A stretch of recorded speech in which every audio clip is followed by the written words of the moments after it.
Welcome to sunny side of San Diego. It's the greatest city in the history of mankind. It's a fact. Two local San Diegans that look at obstacles as an opportunity for growth. If you don't fail, you're not even trying. Michael Carini is the Acrylic Alchemist. You can call me CEO of Carini Arts. And Vicente, Vinnie, Enriquez. No one could do it better. The team lead of the Enriquez group. Ride with us.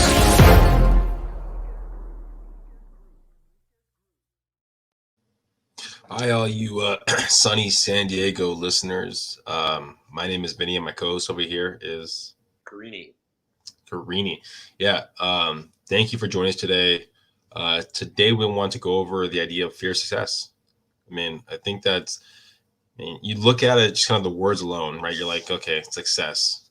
Who doesn't want success? But I think deep down, sometimes we're kind of afraid of that. Once we get there, and what are we gonna do next? What's our barometer at? What's our thermostat at? Financial thermostat. Like, do we feel like we can make that much? We deserve that much money. So I think that's something that we kind of wanted to jump into. Yes, I think that it's a much bigger thing than people let on. I think that there's a common understanding that a lot of people have fear of failure, but fear of success is just as real, if not more of a real battle to fight. I think that there are a lot of people that like being in the middle. They don't want to be on the bottom, but they don't necessarily want to be on top. They want to kind of fit in, just slide right in there. And when you have a certain level of success, it puts a pressure on you to grow, to maintain. And a lot of people don't necessarily want to put in the work to do that. And if you come from a place where you're not used to having success, where you feel like everything is always taken away from you, when life is rough all the time, you may not feel comfortable with that success because you think that it's fleeting, that it's not going to last. So rather than even taste it, rather than taste that wonderful moment, you would prefer to just maintain what you're used to and to stay at that lower level, to not challenge yourself. Yeah, I think we sometimes think that we don't deserve it. Things are going all positive, things are going on track, and then you start asking yourself, what's going to go wrong? And what's going to go wrong? Everything in my life goes wrong, or everything in my business goes wrong, and you start second guessing it because you just feel like you maybe don't deserve to have that level of success. And I think that's the difficult part for a lot of people. I one thing I bring up on my other podcast, Road to Growth, is the idea that a lot of us go away from the idea of fear, the fear of being homeless, the fear of not eating, the fear of not fending for your family. And I think that also correlates to the idea of fear of success, right? So if you're able to switch that, right, from the idea of going away from fear, but going towards pleasure, right? Going towards, why can't I do more? Why can't I be successful? Why can't I basically grow my business? Why can't I do all this kind of stuff? You're going to have a lot more, a more powerful life, I think. Definitely. I think that as we start to hit those higher levels, though, sometimes we surprise ourselves because we don't know what we're capable of. We think we are, but we really don't. So when we start to unlock those new doors, we start to think, I'm not really supposed to be here. This isn't my place. My family is at this level. My friends are at this level. And sometimes it means that we have to grow out of the comfort zone that is those that surround us. Well, and the thing is sometimes people don't want to, they're not trying to hold you back. It's just they're trying to protect you, right? And they go, well, I was never able to build $1 million company, or I was never able to do X, Y, Z. So if I wasn't able to do it and I had pain doing it, then you're not going to be able to do it. And I want to protect you from feeling the pain that I felt. So it's not necessarily bad. And then there's other situations too, where, I had another artist on the other podcast, Road to Growth, and he was talking about that he moved from the East Coast to LA. And every time he goes back to LA, basically it's almost like he's like not appreciated as much as he is in LA. right? The people that he grew up with. It almost feels like they have a sense that, hey, we came up together. You shouldn't be better than me.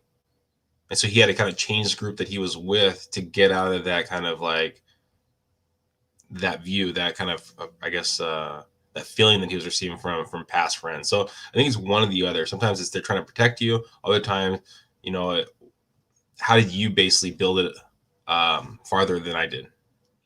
It's a harsh reality that a lot of times people do want to keep you on their level. And when they're able to keep you on their level, it means that they don't have to grow. They don't have to change. They can stay in that comfort zone, that place of mediocrity. And mediocrity, I'm not saying that for everybody that it's a bad thing. If you try your best at certain things and you just hit your ceiling, that's understandable. But I think a lot of times we choose to be mediocre rather than becoming the best versions of ourselves and what we truly can become.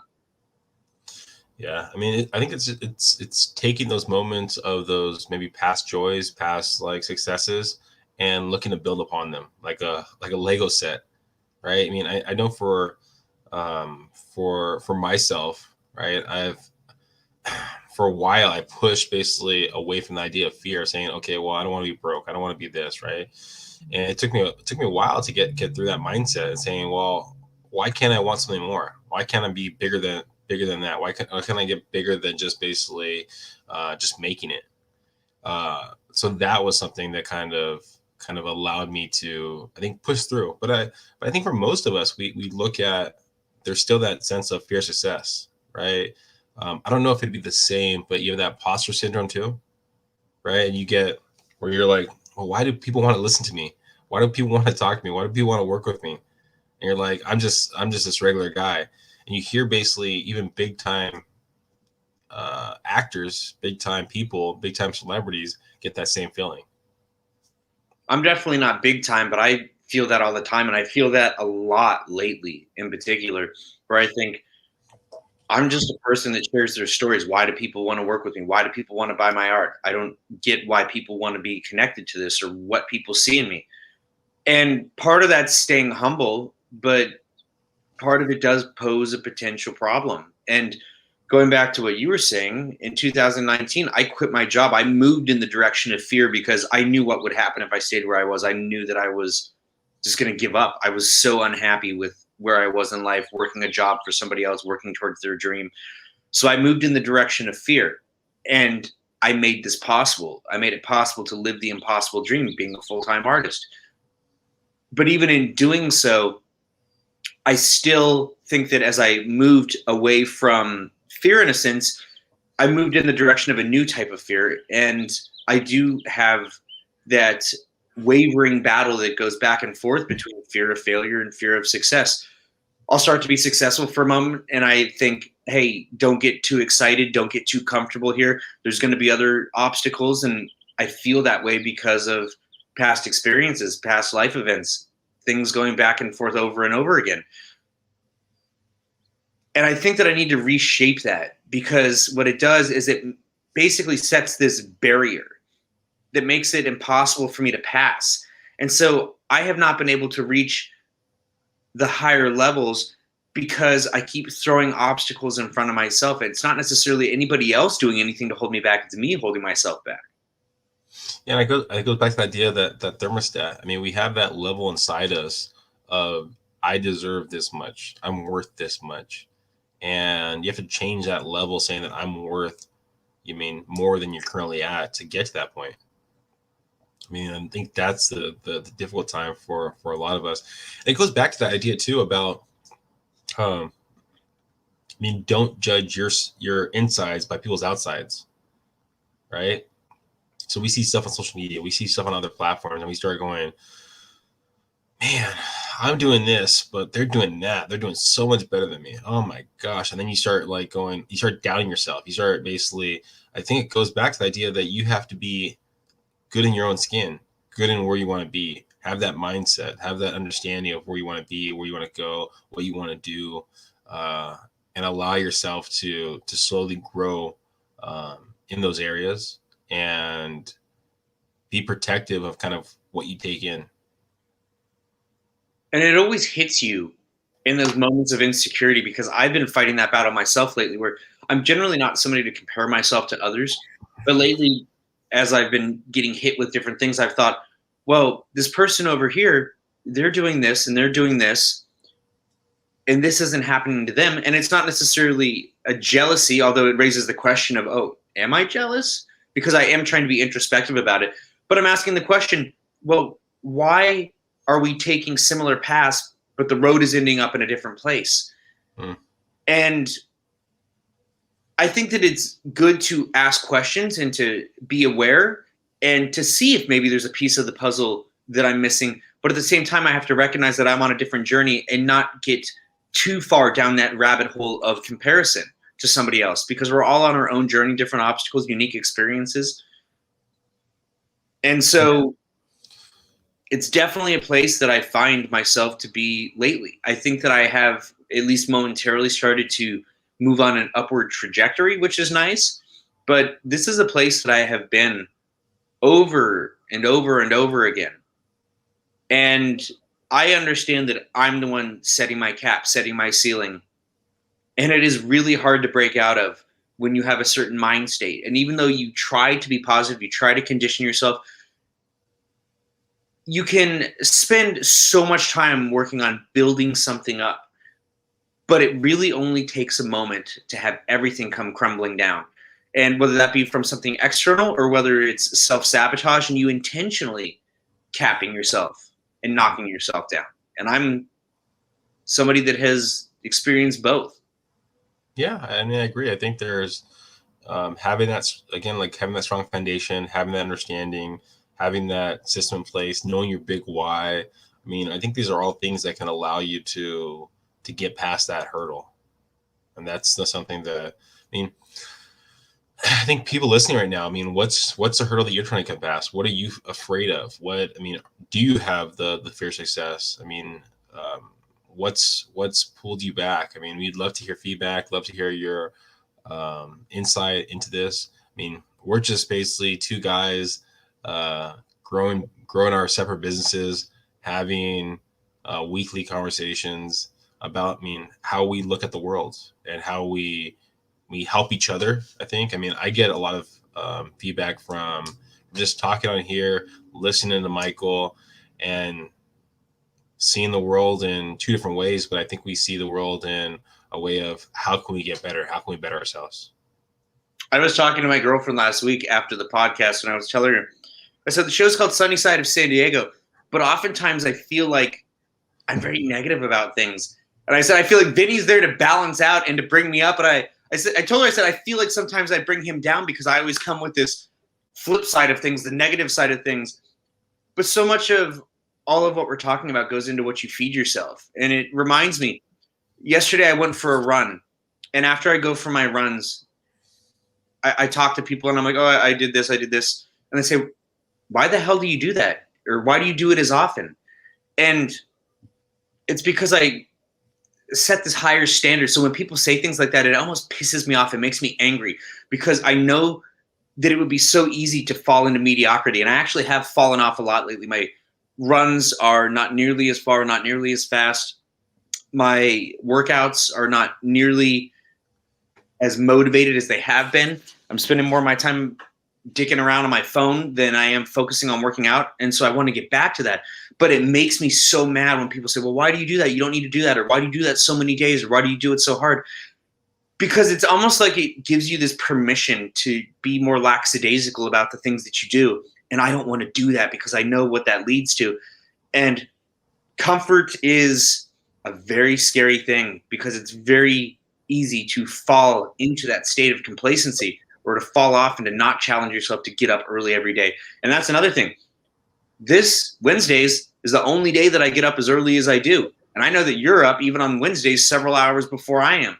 So I'm aware, and it makes me mad that I look at that, not because I'm jealous of you, but because I recognize, hey, he's putting in the work. So if I'm not getting what I want, it's because I'm being lazy and maybe I need to get up earlier and do things. But we don't want to challenge ourselves because we're happy just being right there in that comfort zone. Yeah, I mean, I look at it on, especially on Wednesdays, I go, I have to wake up early to make sure that I get a good workout in, right? And so I can have breakfast and get on this podcast so I can have my mindset right. Because if I don't do my workout in the morning, right, I always look at it this way: is in my business, right, around 8 o'clock or so is when people are okay with you texting them, right, and reaching out to them, right. Before that, maybe there's some people in your database that basically are okay with like 7 a.m., right, of reaching out to you. My team, we talk at 9 o'clock. So if I really want to get a workout in, I better wake up early and wake up at like 4:30, get my workout and get my routine in, do our podcast right here. So then when I start the day, at 8 o'clock, right, I'm on the same level of everyone else in my business. Because reality is this business is strictly for mindset. We don't make any money off of this. Our idea is it helps us, and hopefully it helps other people listening right now. All right. So I'm looking at, well, I have to basically make a living with my real estate, my team. I have to make a living just like you have to make a living with your art business. Right. So we go, okay, well, how can we incorporate things that we appreciate, things we love, and give back to other people? Well, we have to do it on times and availability that maybe aren't taken away from other parts of our life that actually producing some sort of income. And so it becomes that balancing act of, okay, well, I'm financially getting money from my business, but I'm getting emotional funds from this podcast. Well, the other thing is that we have also found something to integrate that, although it may seem like it's not interconnected, in a way it is. This definitely helps me complement the art and balance out the repertoire of what I do. And I think that in some ways it does the same for you. So if you can find things to do that are parallel to your journey, that can help you grow and move in different directions that are maybe unexpected, filling in those building blocks, those potential gaps are the ways that you can move into a greater place of success and maybe move away from that negative mentality or that self-destructive state. I talk about so many times. So I have this podcast. I have the Road to Growth podcast. I do real estate coaching. So I help agents with getting their business going. I'm on the board of advisors for the YMCA, and then I do real estate, right? So all this other stuff, right, that I'm doing, it's all interactive. I'm like helping other people there. Sometimes I look at the time when I first got into real estate, and it was just me, and I'm doing all the prospecting, do all the business is strictly real estate related. And I'm like, when I talk to people, I was talking to them about real estate. I wasn't talking about other stuff. And now I'm doing all this other stuff right now that's like incorporating into my life and incorporating that into my business. But it's just two ways of living life.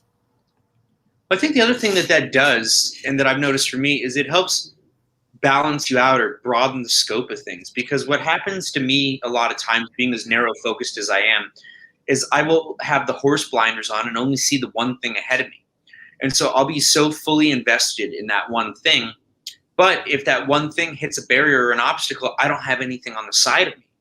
And so that's one of the reasons that I find myself in the position that I'm often in, is putting all my eggs in one basket, allowing one single thing to control all of my feelings or emotions.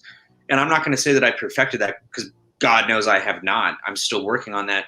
But I am trying to learn that. I am trying to back off of certain things, not because I'm trying to not move towards success or be mediocre, but I'm learning where letting things breathe and where backing off of certain things can open you up to other things. So rather than be on this narrow linear path, we can create a broad spectrum, more of a bowl-shaped thing that can catch me maybe if I fall. And that's how I'm starting to move towards that success now. And I don't know where it's going to go. We're going to see, but I'm going to try it. I'm going to take the chance. I'm going to move in that direction of fear, because believe me, it's not comfortable for me to do things like that. Well, again, thank you guys for listening to the sunny side of San Diego. Sometimes we're a little more sunny than other times, but I think this episode, we try to be truthful. We try to be real. We try to be, who we are, and not try to give false assertions that everything's grand. And I think sometimes when you see us on, social media, sometimes you might go, oh, well, everything's great for that person. I always talk about it, or we talk about it, where I see it from other people's social media. I go, oh my gosh, it looks so great. They're really trying to sell themselves on, this is fantastic, this is this. And everything like that. And so I was actually on a coaching call the other day with some other the coaches, and they go, "Oh, it's so interesting. Some of the my coaching clients are going like, why does Vinnie and Vinnie's team get so many listings? Why do they have so many listings? Why can't I have listings?" And it's just like I look at it, I go, well, am I pushing it out there? Is it hurting them? Is it detracting from them? Because I always hate that feeling that I'm pushing someone down. I never tried to. I mean, I'm trying to market myself, but I never tried to take away from someone else. So if someone's listening right here, I mean, the business is hard. The business is tough. There's a lot of time that goes into it. And even for the stuff that I post out there, I'm posting a glimpse of what we're doing. So, and the truth is if you're really trying to pull yourself up and you're trying to help other people onto your boat along the way, you don't have time to push people down. And that's something I've had to remind myself of lately, because I was actually having the conversation the other day of being the hero versus being the villain. And the truth is that no matter what you are, you're always going to be the villain in someone's eyes. But I was thinking about the choices that I make and the directions that I could go in. And I started looking at my mentality and my thought processes. And I thought, well, the truth is that if I'm focusing on bettering myself and I'm putting in all the work that I need to put in, I do not have time to pull somebody else down. And I think that's the absolute truth. And so if you find that you're focusing a lot on trying to bring other people down, and maybe that's a hard thing for you to acknowledge, but if you are, maybe that's the energy that you could shift towards pulling yourself up and pulling some other people up with you. See if it changes life for you. Yeah, I mean, I think it goes back to the idea of perception, right? Perception, how people perceive what you put out there. And I mean, for the stuff I put out there, it's just basically, hey, we got a new listing, or hey, we got this property coming on the market. How can we help you out with real estate? And then, of course, the podcast, things like that. But I think it's how you can put basically a black box on the screen, right? And some people are going to perceive it one way. Other people are going to perceive it another way. They're going to say, oh my gosh, this guy's a jerk. Why couldn't he put a white box up there? Or this guy's a jerk. Oh my God. So he's trying to say that basically the box is this, but the reality of the box is that. And you can put one object up there, one piece of advertising up there, and people are going to perceive it in different lights. And so it's not necessarily that I'm pushing them down, but I think sometimes people perceive that way, that it might be the feel of pushing them down. Yet again, if someone's listening, that's never the case. I want to bring you up, like Michael's saying, and I want to help you. That's why I look to give back, and like that's why we do this and some other stuff to give back people. It's interesting you say that, because the hoodie that I'm wearing today, this is a new design that I have. So again, I'm trying out some different things. So I have my new hoodies. Please buy my art. I'm not built for OnlyFans. But it was intended to just kind of be a little joke. It was intended to be some fun marketing, because the marketing is in the artwork. It's something that people will want to wear, but it also asks them to buy my art. So in my opinion, it's creative marketing. And for the most part, it's gotten a positive response. People have loved sharing it. They've laughed at it. But somebody messaged me and said, this seems like a cheap poke at sex workers. It's not. It's just a light joke. There's no attack on anybody. But the truth is that anything you can do in life, anything that you do, somebody is going to perceive it incorrectly. And you're not responsible for people's misconceptions and them perceiving things wrong. And so I had to remind myself of that. And that's another thing, is I have to let go when I have people comment negative things on my stuff. I want to fight back because I'm a fighter, but I just don't have the energy to give it anymore. And so creating these, I started something new yesterday. So just like you, I just start things all the time. So yesterday, while I was at the gym, I thought, you know what? We should start a little charity thing. And you think, oh, nonprofits, those are so complicated. And so I said, you know what? Let's simplify this. I'm going to start a program called Hoodies for Homeless. And basically, I created a new page yesterday on a whim, within an hour, put it up on my site.